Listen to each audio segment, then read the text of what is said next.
Imagina estar frente a uno de los objetos más famosos de toda la historia humana y descubrir que, después de más de 3.300 años, todavía guarda un secreto capaz de cambiarlo todo. Durante siglos hemos creído que lo sabíamos todo sobre la máscara dorada de Tutankamón. La hemos visto en libros, en documentales, en museos. La hemos admirado como una obra perfecta, inmutable, casi sagrada. Pero, ¿y si esa perfección ocultara una historia distinta? ¿Y si la verdad apenas estuviera comenzando a revelarse gracias a tecnologías que parecen sacadas de la ciencia ficción? Hoy vamos a recorrer una historia que mezcla arqueología, misterio, errores humanos, avances científicos y una pregunta que no deja de inquietar a los investigadores. ¿Fue realmente creada esta máscara para Tutankamón? Antes de seguir, te invito a que apoyes este contenido y te suscribas, porque descubrimientos como este están transformando nuestra comprensión del pasado en tiempo real, y no querrás perderte lo que viene. Durante más de 3.300 años, la máscara funeraria de oro del joven faraón ha sido considerada una obra maestra absoluta. Millones de personas la han contemplado, miles de especialistas la han estudiado, y aún así, todos creían que sus secretos ya habían sido descubiertos. Hasta hace poco, en un giro sorprendente, investigadores aplicaron una tecnología experimental de imagen cuántica que prometía analizar el oro sin tocarlo, sin dañarlo, sin retirar una sola partícula. No eran simples radiografías ni escáneres tradicionales, era algo mucho más preciso, capaz de observar el interior del metal átomo por átomo. Lo que apareció no fue deterioro ni grietas invisibles, fueron estructuras internas, patrones ocultos y pequeñas anomalías que nadie esperaba encontrar dentro de una pieza que siempre se consideró puramente ceremonial. Y lo más inquietante es que estos hallazgos no solo cuestionan la historia de la máscara, sino también la imagen que tenemos del propio Tutankamón. Desde el principio hubo algo que no encajaba. Cuando la tumba fue descubierta en 1922 por Howard Carter, el mundo quedó asombrado. Dentro se encontraron carros de guerra recubiertos de oro, joyas extraordinarias, estatuas finamente trabajadas y mobiliario digno de un dios. Sin embargo, el objeto que eclipsó todo fue la máscara funeraria hallada en el último ataúd.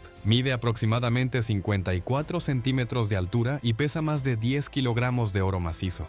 Está decorada con lapislázuli azul intenso y turquesas que reflejan la luz como si fueran agua viva. Para los antiguos egipcios, el oro no era simplemente un metal valioso. Representaba la carne misma de los dioses. La máscara tenía la función sagrada de proteger el cuerpo momificado y permitir que el alma del faraón reconociera su forma física en el más allá. En la parte posterior se grabaron conjuros mágicos destinados a asegurar su viaje eterno. Durante décadas se consideró la cumbre del arte del antiguo Egipto, pero incluso en los primeros estudios algunos expertos notaron detalles extraños. Comencemos por el problema del tiempo. Tutankamón murió de forma repentina alrededor de los 19 años. Las costumbres religiosas otorgaban exactamente 70 días para preparar el entierro real. En ese periodo había que momificar el cuerpo, finalizar la tumba, pintar sus paredes, fabricar 3 ataúdes y reunir miles de objetos funerarios. Y además crear esta extraordinaria máscara de oro macizo. La tumba, de hecho, es pequeña comparada con la de otros faraones. Algunas pinturas parecen inacabadas. El sarcófago muestra golpes en las esquinas, como si hubiera sido forzado para entrar. Todo sugiere prisa. Ante estas señales, los investigadores comenzaron a examinar más de cerca los objetos hallados junto al faraón. Varios parecían originalmente destinados a otra persona. Algunas estatuas mostraban rasgos diferentes. Ciertas joyas parecían femeninas. Entonces la atención volvió hacia la máscara, y el detalle más llamativo eran las orejas perforadas. En el antiguo Egipto los pendientes eran comunes en niños y mujeres, pero no en un faraón adulto representado en su máscara funeraria. Además, el rostro parecía delicado, casi suave. Incluso el tono del oro del rostro era ligeramente más rojizo que el del tocado. Esto condujo a una pregunta incómoda. ¿Y si la máscara no hubiera sido creada inicialmente para Tutankamón? ¿Y si ante la urgencia de los 70 días, los sacerdotes hubieran reutilizado una pieza ya existente? Si no era suya, ¿de quién podía ser? Muchos miraron hacia Nefertiti, una de las figuras más enigmáticas de la dinastía. Tras la muerte de su esposo, desapareció de los registros históricos. Algunos creen que gobernó bajo otro nombre real.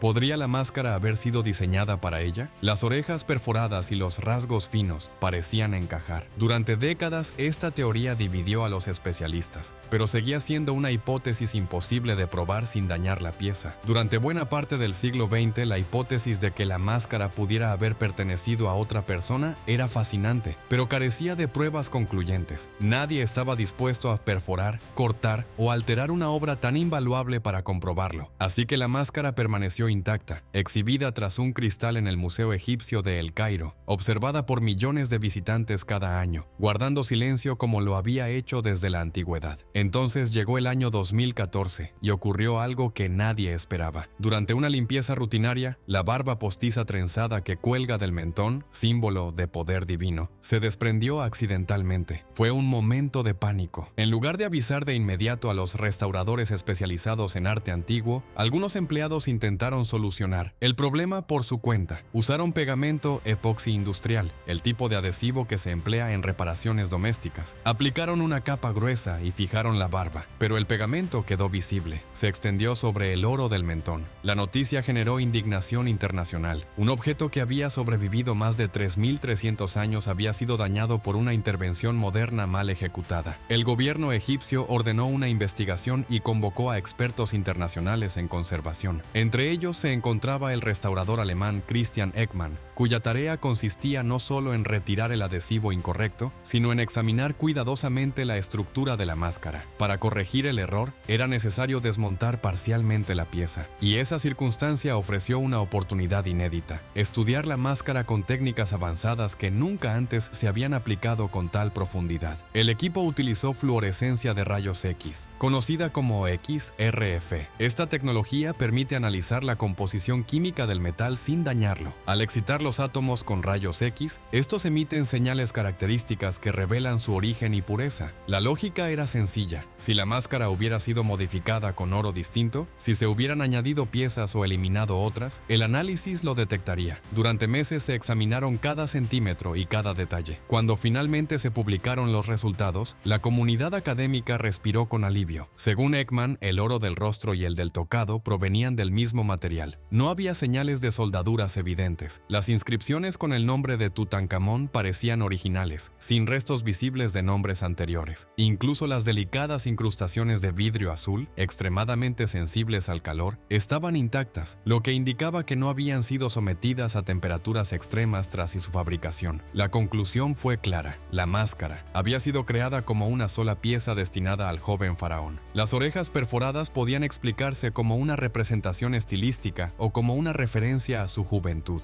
El caso parecía cerrado. El equipo retiró cuidadosamente el pegamento, limpió la superficie y volvió a fijar la barba utilizando cera de abeja, el mismo tipo de adhesivo natural empleado por los antiguos artesanos. La máscara recuperó su esplendor. Durante años, guías turísticos, documentales y manuales repitieron la misma afirmación: la máscara fue hecha exclusivamente para Tutankamón. Sin embargo, algunos investigadores no estaban completamente convencidos. Las inconsistencias históricas seguían presentes: la tumba pequeña, los objetos reutilizados, el tiempo limitado y, por supuesto, las misteriosas orejas perforadas. El problema no era la competencia de los restauradores, sino las limitaciones tecnológicas. Las técnicas disponibles podían identificar materiales y fisuras, pero no siempre podían reconstruir la historia térmica y mecánica del metal. No podían determinar con total precisión cuántas veces una zona específica había sido calentada o martillada en comparación con otra. A comienzos de la década actual, surgió una tecnología experimental conocida como imagen de resonancia cuántica. Su propuesta era ambiciosa: analizar la estructura atómica de los materiales para reconstruir su pasado físico. En lugar de limitarse a ver la superficie, prometía revelar cambios microscópicos en la disposición de los granos del metal, diferencias invisibles a simple vista. Un pequeño grupo de físicos y egiptólogos obtuvo autorización para realizar pruebas controladas con esta tecnología avanzada en el Gran Museo Egipcio, durante horarios en que el edificio estaba cerrado al público. El objetivo era simplemente evaluar la eficacia del sistema. Nadie esperaba encontrar algo revolucionario. El escáner funcionó durante horas, generando modelos tridimensionales del oro con una resolución sin precedentes. Al principio, la mayoría de los datos coincidía con los estudios anteriores, pero cuando el análisis se centró en el cartucho, el óvalo que contiene tiene el nombre real, aparecieron patrones que sugerían que el metal en esa zona había sido trabajado con mayor intensidad que en otras partes de la máscara. Además, en la unión entre el rostro y el tocado se detectaron ligeras variaciones térmicas, señales de que el área había sido sometida a diferentes ciclos de calor y enfriamiento. Esto no implicaba necesariamente que se hubiera reemplazado el rostro completo, pero sí sugería que pudo haber ajustes o modificaciones posteriores. En las orejas, el modelo atómico reveló una leve diferencia en la estructura interna del oro comparado con la superficie circundante, como si pequeñas cantidades de material hubieran sido trabajadas de manera independiente antes de integrarse al conjunto. No se trataba de pruebas definitivas, pero reavivaron el debate. ¿Significaba esto que la máscara había sido adaptada a partir de una pieza anterior? ¿O simplemente que los artesanos realizaron correcciones durante el proceso original de fabricación? La interpretación de los datos no es sencilla, y los especialistas continúan analizándolos con cautela. Lo cierto es que cada nueva herramienta tecnológica abre la puerta a preguntas que antes ni siquiera podíamos formular. La historia de la máscara no está completamente cerrada, y quizás nunca lo esté del todo. Lo que sí sabemos es que este objeto, más que un simple retrato funerario, es un testimonio de la complejidad política y religiosa de su época. Si aceptáramos por un momento que la máscara pudo haber sido modificada o adaptada, las consecuencias históricas serían enormes. No estaríamos hablando solo de una pieza artística alterada por razones prácticas, sino de un posible indicio de tensiones políticas dentro de la corte egipcia. Tutankamón subió al trono siendo apenas un niño, en un periodo extremadamente inestable. Su padre, Akenatón, había impulsado una revolución religiosa que alteró profundamente el culto tradicional. Tras su muerte, el país intentó restaurar el orden anterior. En medio de ese proceso, las figuras femeninas poderosas, como Nefertiti, desempeñaron un papel complejo y todavía discutido. Si Nefertiti, o alguien que gobernara bajo el nombre de Neferneferuatón, hubiese preparado su propio ajuar funerario como faraón, es posible que una parte quedara sin usar. Si su reinado terminó de forma abrupta o si hubo un cambio político repentino, algunos objetos podrían haber sido reutilizados. En la antigüedad, incluso los bienes reales podían adaptarse cuando las circunstancias lo exigían. No era necesariamente una señal de desprecio, sino una respuesta práctica a una urgencia ritual. La muerte inesperada de Tutankamón habría obligado hasta a actuar con rapidez. 70 días no, solo marcaban el proceso de momificación, sino también el calendario religioso. El entierro debía realizarse en un momento específico. Retrasarlo era impensable. Si la máscara original del joven rey no estaba terminada, reutilizar una pieza existente habría sido la solución más inmediata. Sin embargo, también existe otra posibilidad, que la máscara siempre fuera concebida para él, pero que los artesanos experimentaran ajustes durante la elaboración. El proceso de trabajar oro macizo de tal tamaño era extremadamente complejo. Podría implicar múltiples fases de calentamiento y martillado. Las ligeras variaciones térmicas detectadas por tecnologías recientes podrían simplemente reflejar ese proceso artesanal y no necesariamente una sustitución completa del rostro. El debate continúa porque la evidencia no es blanca o negra. No existe un documento antiguo que explique detalladamente cómo se fabricó la máscara. Dependemos exclusivamente de análisis técnicos y de comparaciones estilísticas con otras piezas del mismo periodo. Y precisamente ahí surge otra pregunta: ¿qué tan único es el estilo del rostro? Algunos historiadores argumentan que los rasgos encajan con la iconografía de Tutankamón. Otros señalan similitudes con representaciones de figuras femeninas de la época de Amarna. También debemos considerar el simbolismo. Las orejas perforadas podrían indicar juventud. Tutankamón ascendió al trono siendo niño. Quizá la representación quiso conservar esa característica, o tal vez el modelo original seguía un patrón estético heredado del periodo anterior, donde las representaciones eran más estilizadas y menos rígidas. Sea cual sea la respuesta definitiva, la máscara demuestra el nivel extraordinario de sofisticación alcanzado por los artesanos egipcios. Trabajar un bloque de oro de más de 10 kilogramos, integrar piedras semipreciosas, grabar textos sagrados con precisión y mantener simetría perfecta requería una planificación y habilidad excepcionales. Incluso si hubiera sido modificada, el resultado final sigue siendo una obra maestra técnica. Hoy, la máscara se exhibe bajo estrictas medidas de conservación en el Gran Museo Egipcio. Millones de personas la observan cada año sin imaginar el complejo debate que continúa tras bastidores. Lo que antes parecía un símbolo absoluto de certeza histórica se ha convertido en un recordatorio de que el pasado es dinámico. Cada generación formula nuevas preguntas y aplica nuevas herramientas para intentar responderlas. Tal vez el mayor aprendizaje no sea determinar con total seguridad para quién fue creada originalmente, sino comprender comprender cómo la ciencia y la historia trabajan juntas. Las tecnologías avanzadas no destruyen el misterio, lo profundizan. Nos muestran que incluso después de más de 3 milenios, un objeto puede revelar matices que nadie había sospechado. Y entonces surge una reflexión más amplia. ¿Cuántos otros tesoros del